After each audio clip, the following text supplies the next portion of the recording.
Avec aujourd'hui Douja Gharbi pour parler de la 4e édition des Journées de l'innovation et de l'entrepreneuriat. Bonsoir, bienvenue sur RTCI. Bonsoir, merci beaucoup et merci pour l'invitation. Ravi d'être là parmi vous avec les auditeurs de RTCI. Merci d'avoir accepté notre invitation. Les 12 et 13 novembre, donc 4e édition du joli néologisme d'innopreneur. Ça va être nouveau, tout neuf, innovant et beaucoup d'entrepreneuriat. Exactement, c'est au cœur de l'entrepreneuriat. L'entrepreneur est au cœur de tout ça. On le fait pour les entrepreneurs, pour les startups, les PME innovantes. Cette année, on a choisi comme thématique l'international. Vous savez très bien qu'avec un pays comme le nôtre, un marché intéressant mais quand même petit, l'international devient quand même un must. Donc du coup, on a choisi l'international comme thématique pour débattre un peu des on va dire des opportunités, mais aussi des contraintes ou qu'est-ce qu'on doit éviter comme erreur, qu'est-ce qu'on doit faire pour vraiment accéder à l'international, exporter, s'internationaliser. Un sujet qui est très important pour nos entreprises parce que c'est le seul moyen pour aller de l'avant, aller vers la croissance et se développer. Booster les PME, c'est un peu l'objectif de ces journées de l'innovation et de l'entrepreneuriat. Exactement, exactement. C'est la 4e édition en fait. Chaque année, on choisit une thématique particulière. L'objectif principal, c'est de booster l'entrepreneuriat, de mettre en avant des expériences entrepreneuriales intéressantes, inspirer d'autres entrepreneurs. Donc, avec nos partenaires, on choisit une thématique et puis on travaille en détail. En fait, c'est un format assez innovant.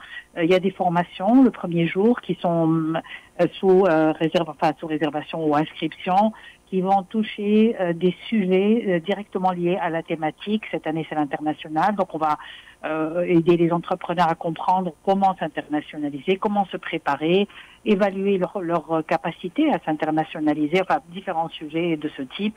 On va parler aussi, par exemple, de certification, de réglementation, etc.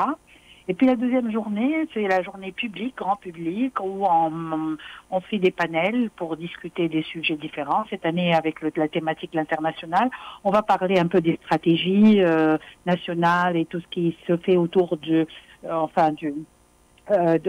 public, de la part du public et du privé par rapport à ce qui se passe pour l'international et pour l'exportation. Un deuxième panel plus technique pour montrer des initiatives qui soutiennent des entrepreneurs qui veulent s'exporter et s'internationaliser.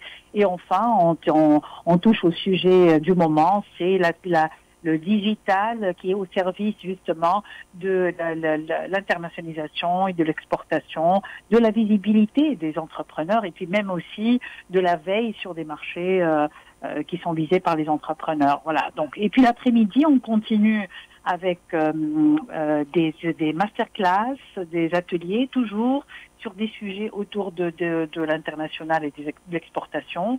Et la nouveauté de cette année, avec nos partenaires Secretech Solutions d'Égypte, sur la plateforme Eventra, on fait des B2B tout le long de l'après-midi. Donc, on a aujourd'hui plus de 150 B2B pré-matchés.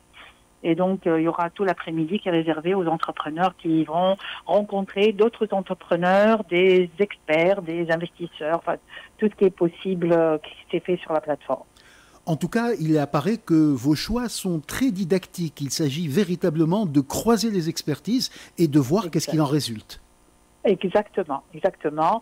Donc, on croise les expertises, on présente un peu ce qui se fait, on met en avant des initiatives, on met en avant des entrepreneurs eux-mêmes qui ont des initiatives qui supportent l'export, qui soutiennent l'export pour d'autres. Donc, voilà, on essaie de croiser connaissances, expertise, expérience terrain, etc.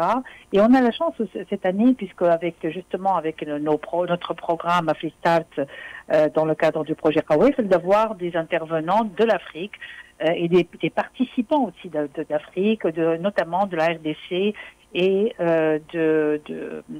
du Kenya, en plus de nos partenaires égyptiens. Autre aspect intéressant, Douja Gharbi, le réseautage, vous allez offrir des possibilités de prendre contact avec des associations ou des organisations d'appui au financement. Exactement, exactement. Justement, le panel 2 justement touche à ce sujet. On va mettre en avant des initiatives d'ONG et de structures qui accompagnent des entrepreneurs pour aller à l'international et s'exporter. Et donc, il y a des possibilités de financement, des possibilités d'assistance technique, d'accompagnement, d'appui. Et c'est très important parce que, justement, on a l'impression que c'est facile d'aller à l'international. Alors, c'est pas un billet d'avion et une chambre d'hôtel, hein. C'est toute une préparation. C'est une préparation d'abord en étudiant le marché cible, et de comprendre un peu ses attentes et ses besoins, et puis revenir chez soi dans son entreprise pour bien s'organiser et pour bien répondre à ce qu'on a trouvé comme information sur ces marchés, pour bien se préparer son offre, préparer son business model, parce que ça peut être un business model complètement différent de ce qu'on fait chez nous. Et donc après, trouver des partenariats, trouver des personnes avec qui localement on va aller sur ces marchés-là. Donc c'est toute une démarche qui prend du temps, qui a besoin d'énergie, de temps et d'argent. Et il y a des structures, des initiatives aujourd'hui qui supportent tout ce processus. Et en même temps, c'est très engageant d'accompagner la génération digitale vers l'international. Oui, absolument, absolument.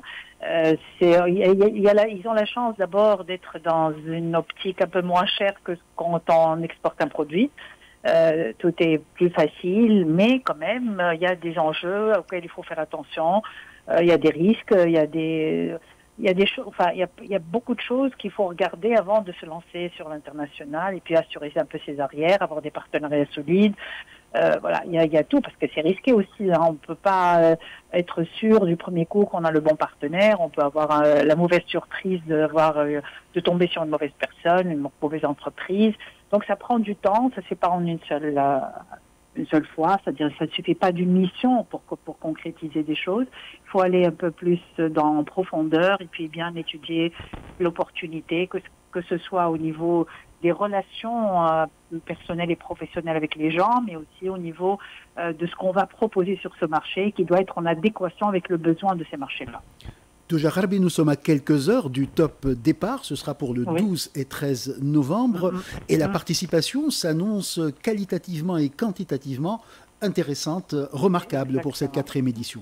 Exactement, oui. On espère avoir, en tout cas en termes de qualité, oui, on fait de notre possible pour avoir les meilleurs experts, les meilleures expertises, les gens qui représentent vraiment le sujet et qui peuvent porter et expliquer un peu ce qui se passe sur la thématique.